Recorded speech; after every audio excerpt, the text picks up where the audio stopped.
Okay, from Exocet and loft sales, we're going over to Unifiber. There we are again. Hi, Ben. Here we go. Talk me through how it works with you three guys, because obviously you're all on the stand together. Yeah. You know, I know a bit of the history, I know it's happened, but maybe just talk us through how it's working, because Unifiber was your first baby. Yes, that's correct. So yeah, that one goes quite back in time. Like, I to be honest, like I really don't know exactly. Like I don't have like a launch date or something where I can refer back, but it must be around 2003. Okay. That we started to rebrand, in fact, like some mast and booms and extensions, and yeah, going fast forward, that has to change over the course of time, where we managed to, you know, find more resources and to expand the assortment, and always like very keen to see what's already there and to see how we can improve certain things. And that has resulted in the end like to having like a very complete assortment. I always say like you know, where people are typically like they have their favorite sail brand, and they like to tend to have the mast and the booms, and let's say where it's not always that maybe some of these customers are on like a slightly slimmer budget, or simply they have like older gear and they need to make something complete again. That's all us. Yes. We want to take care of those people, and that even has transformed like in the past, let's say 5-6 years, that we're also trying to build like super high-end gear. We have developed our own boom head. We have now new base plates.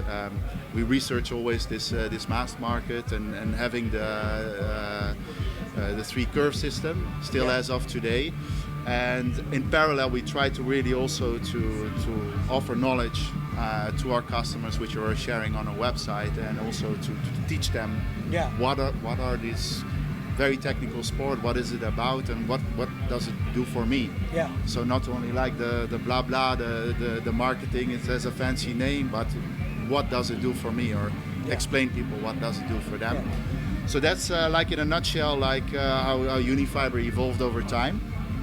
And obviously that story went well, and then in the past we have been launched then a sail brand. It was Attitude Sails, but it was a rather short time span, because then we came across with Monty, and Monty established his brand like ends of the 90s, so that's for loft sails then. Yeah. And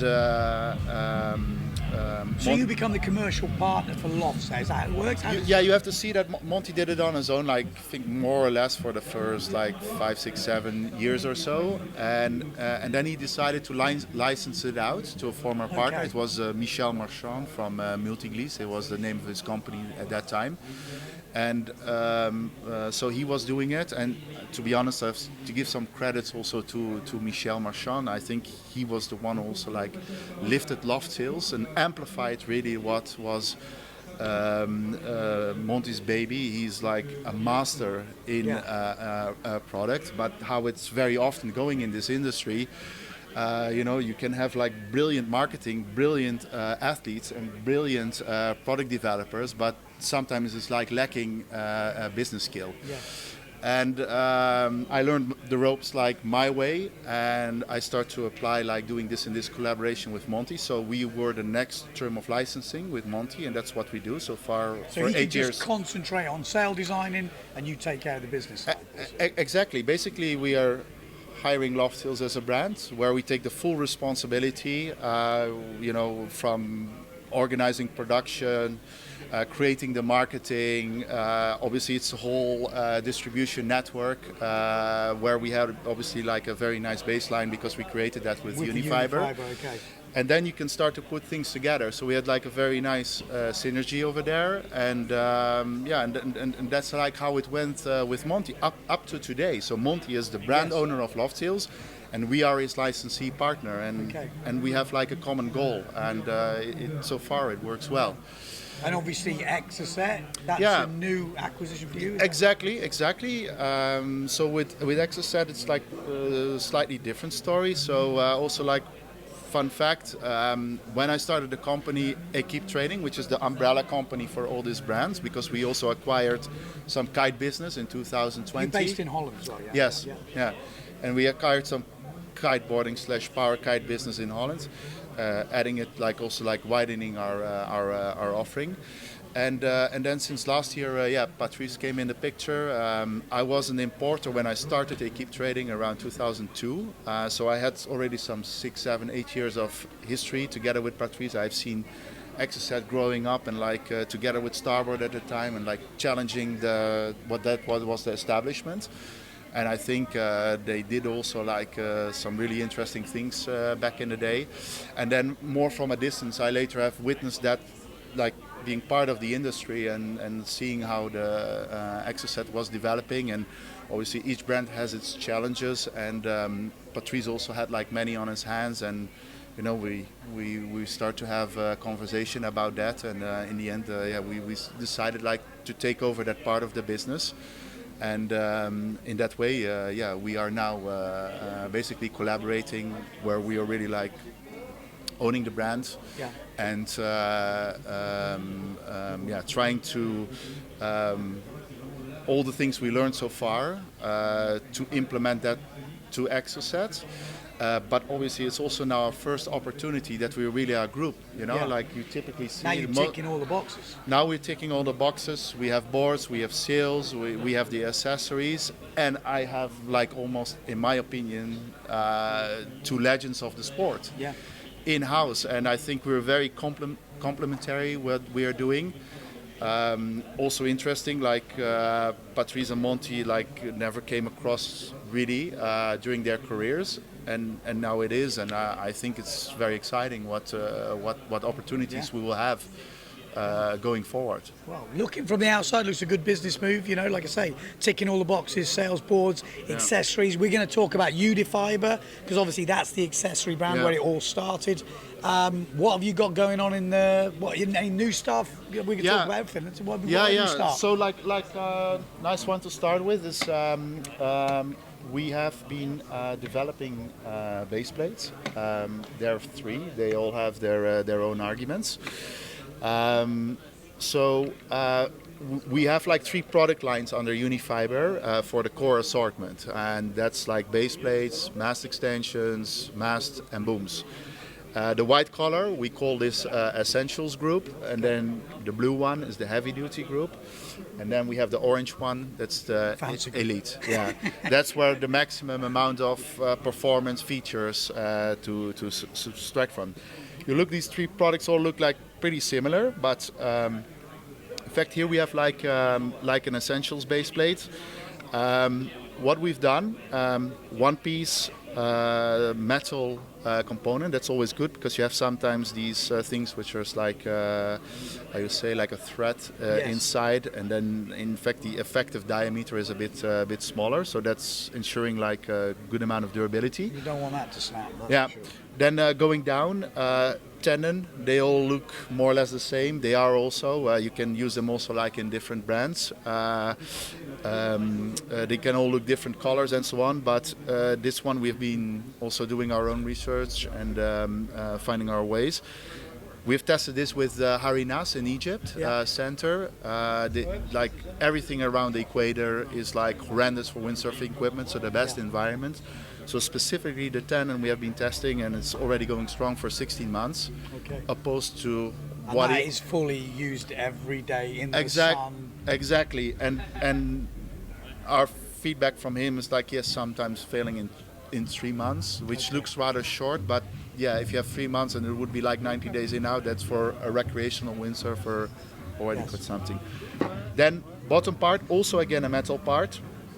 And it's secured here in a plastic base. It's POC materials, kind of specification of the plastic. And then we put here an EVA disc. Maybe not many people are aware, but everybody can relate that if you are bolting on the base to the board, and then after your session you want to release it, then it's getting stuck. It feels stuck. And typically, because EVA does 2 things, it gives that cushioning. It grips better, but it also releases better. So we apply that to all the 3 models. Then to the next one, the heavy-duty version. It's in fact the same tenon configuration, but we have like here like a release button. We can open it, and then what this one has as an extra is we have here a metal insert. Here it doesn't.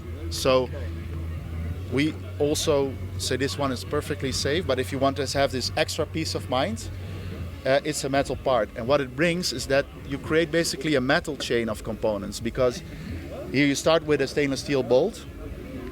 It's being carried by a stainless steel insert. Then there is like a one-piece stainless steel bottom part, which is being secured with a click. It locks, so it not can, due to friction, it cannot open itself. And then you go to the tenon and to the top side. So really the weakest link is the tenon itself. And the other parts, it's very unlikely it will wear out, because stainless steel, like, you know, the Eiffel Tower, how long is it there? It's not even made from stainless steel. So then the next one, so it looks very similar like this one, but this one has a nice unique feature. So that we come up with an idea where you can exchange the tenon yourself or inspect it when you want, because typically these type of tenons, when you replace them, and that's in fact for everything what's on the market, you have to unscrew them, replace the tenon, but very important, you have to secure them again with glue, special metal glue, right? Because otherwise you're at risk they undo itself. And it's very important also, like for the viewers to understand, like don't underestimate when you're replacing a tenon. Make sure you have a self-tightening nut or use metal glue to secure it. I haven't done that. All right.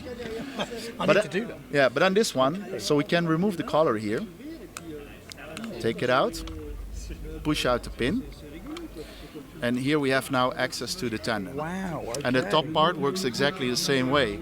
So if you want to see the condition of your tendon, you can inspect it. And before the session, and you go back on the water, you put it together again. And here you go. Just push this one in. Okay, interesting.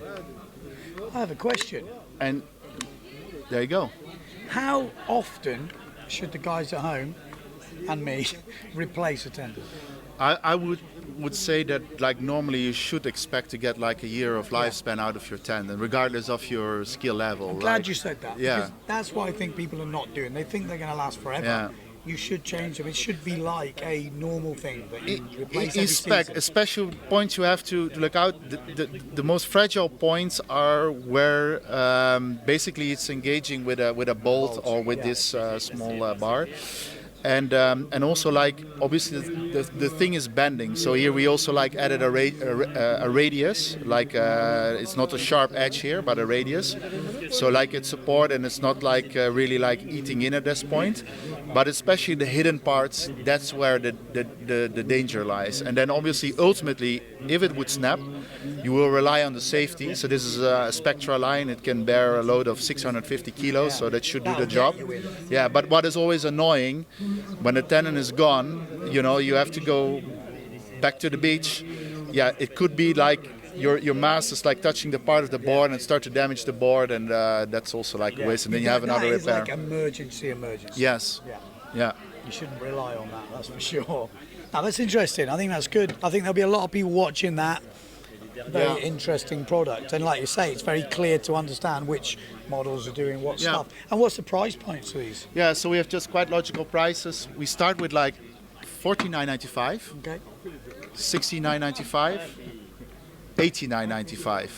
Okay. So I hope that people. Let me know in the comments which one. Which one? But I also hope that people in 10 years' time don't hold me accountable for this, right? Because the prices do change depending on the year. White, blue, or orange. Let me know in the comments. Yeah. All right. Oh, okay. So interestingly, straight away, I'm guessing white, blue, orange. Are we on the same price points? Is that how it works? No, like so. Damn! I thought I got you. So it's always too good to be true, right? Well, you don't pay extra for the collar. Okay. So I actually just thought maybe there was a running thing with the more economy one, the mid one, and then the high end one with the color of the booms. Yeah. But here we have basically those products grouped. So here we have like our essentials group. So like the base is starting with. Yeah. Then we have just some 2 extensions, which come at a certain price point. Then we choose like for 50% carbon boom in this group, rather RDM or SDM, and we have them available in 3 curves. So we have like a mass selector.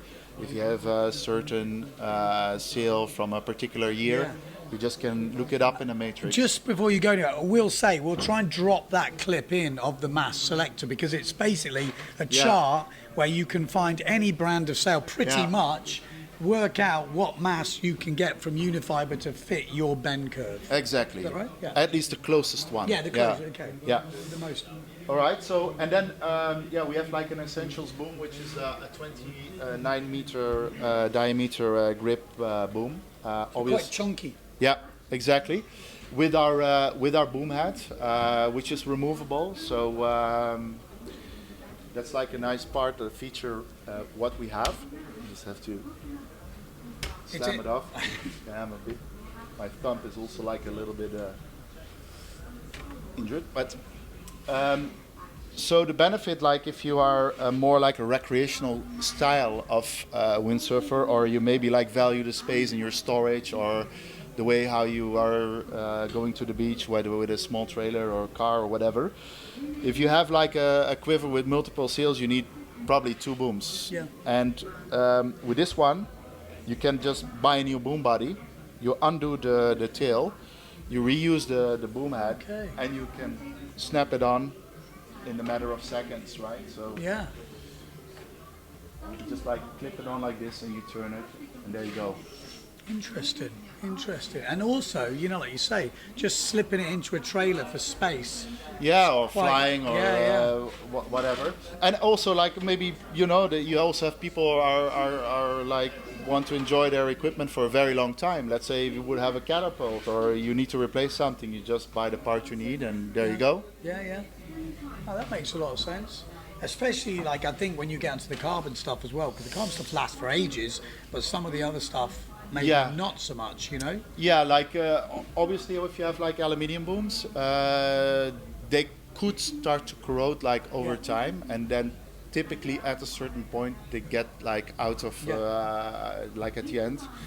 And the sea takes no prisoners, that's the thing. Exactly. And then could buy like a separate boom body, for example, to replace that part. So this is the mid-range boom?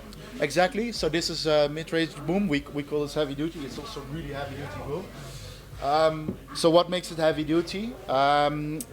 First, it's the thickness of the tube itself. So it's like slightly thicker than a normal one. Also, it's gaining weight, but it adds a lot of stiffness. And this one is also like a tapered model because it's a long one. The two shorter ones are just like having so it gets a bit chunkier at the back. Gets a bit chunkier, and that's where you gain a lot of stiffness, because then you can also increase the diameter of the tube which is going inside. So it adds a lot of stiffness. I think for an aluminium boom, it's probably one of the stiffest you will be able to find. And then for the mast, we go to a 75 carbon percentage. RDM, SDM in the curve you want. For the RDM extension, so here, like typically in an Essentials extension, we don't have the reinforcement, for example, from the inside with the stainless steel here. Yeah. So it means also, obviously, over time, stuff is wearing. So if you have people are spending like lots of days in the water, they might just want to spend a little bit extra to have that extra peace of mind, but also durability. Then we also use a different quality rope. Their one is a standard polyester. This is like really like a higher end pre-stretch polyester line, adding something there. So that's also like element for that one. And obviously the base we just discussed. Yeah. And then we have the elite stuff. So it is the same colour belt. You've got the Essentials, which is the base one, the blue, heavy duty, and then the elite, which is the orange. Exactly. That runs through your whole ranges. Exactly. And there we find like high price and performance, and so they share like all the same boom head, but here we have like full spec carbon boom. Important to mention that, like when we speak about carbon, you know, like it's never 100% carbon. If people think about 100% carbon, you have to think about a pencil. If you would, you break it in two pieces. It's like that brittle. So it's always like a layup where there's a combination of carbon fibers, glass fibers, where it's appropriate. But the amount of carbon fiber and the quality of the carbon fiber, that is also in the end what makes a difference in a boom. They can look outside the same, but in the end, the weight and stiffness ratio, that will be the true performance for a carbon boom. So like this one, we have like an average size. It's a 170 to 20. It's typically being used for slalom racing, free racing, or people who like to do free riding with a slightly larger sail. So full pre-prack tubes. Again, the boom head itself. You see, maybe, I don't know if you can see that on cam, it's like slightly open here. Like the collars are a little bit open. And then if you if you would rig the sail, when you downhaul it, you already have that pre-bend in the mast, right? So what happens when you clip on the boom, you close the levers, these two collars, they're being like squeezed inside. Okay. They're being like really tighter. Yeah, they get formed like inside. So it's really like a muscle which is grabbing around the mast, and it has a quite even load distribution. So it's not pinpointing it, and that's what's giving us super stiff connection. And the good part is, if this starts to wear and tear a little bit over time, like sand, salt, all this stuff, then most boom heads start wobbling a little bit. But because this one is always tensioned on the inside, you don't get that over time. Interesting. And it's got quite a wide load spread as well. Exactly, because I think it's easy to follow. Like if you have something you want to hold in place, like from the middle, going in that direction, or you can like hold it in that direction, you have a lot of more stiffness. Yeah, makes sense. Give me some price points, booms wise. Booms price, rough referencing. Yeah, rough. It's like start like a wave boom for 750 euros, going up to like around 1,000, slightly above 1,000. Masts we reduced in fact in price, like everybody's aware that prices have been shooting up because of COVID, but we also managed to bring back some prices for certain gear, especially our masts are super competitive price nowadays. So even like under 200 euros, I think we start right now like the shortest size around 180 euro up to like 240, 250-ish, depending on the size and if it's RDM or SDM. For 50%, and then for 75 carbon we are roughly around the 350 euro price range, and Elite we are like 450, 500 sort of. Anyway, like people will be able to find it out. For sure. And everything's available on the website. Yes, all the we try really to be very complete in terms of the information we're providing. Despite like a main product picture, we have very detailed picture. We try to make videos. Sometimes even like having a knowledge-based video related to that video. We list all the specs, so the weights, I don't know, like we have tons and tons of attributes, I think you call them, product attributes, explanations, descriptions, you name it. You can just go to Unifiber.net and you can find all about our products. Okay, there you go. It's been a pleasure. There we go. That is the three brands under his big shiny umbrella.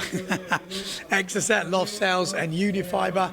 We're going to try and get the boys maybe on a longer podcast as well, because as you said, these are legends of the sport. They have got some serious stories. And I think they need to be told. Yeah, absolutely. I think I'm absolutely for it. So let's schedule that and make it work. Sounds good. Right, moving on. Where are we going next? If you enjoyed that, we have got lots of episodes that you might have missed, and there's plenty more coming. Stay tuned to the channel.